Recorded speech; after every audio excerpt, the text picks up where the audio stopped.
Hello guys, Radhe Radhe. तो कैसे हैं आप लोग? ये देखो, मैंने बनाया था साग चावल और मेरा खाने का मन नहीं था। फिर मैंने बोला खा ही लेते हैं यार। इसके बाद मैं कहा कि सो गया था। सो के उठने के बाद हम लोगों को जाना था स्टूडियो।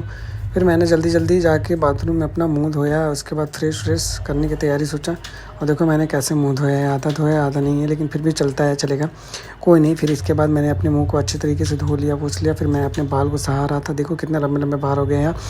फिर मैंने ड्रेस चेंज कर लिया। इसके बाद बाल को अच्छे तरह से कंघी कर लिया। इसके बाद कैसा लग रहा हूँ बताओ।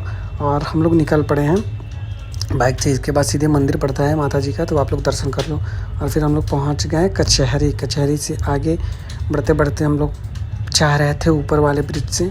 तो बहुत मज़ा आ रहा था और इतना जाम लगा था ना यार कि क्या करूँ, बोरिंग हो रहा था मुझे। मैं बोल रहा था यार लौट चलते हैं। फिर इसके बाद देखो बारात जा रही थी। बारात को देख के बहुत अच्छा लगा। और इधर ये भैया झंडा लहरा थे बाबा जी का।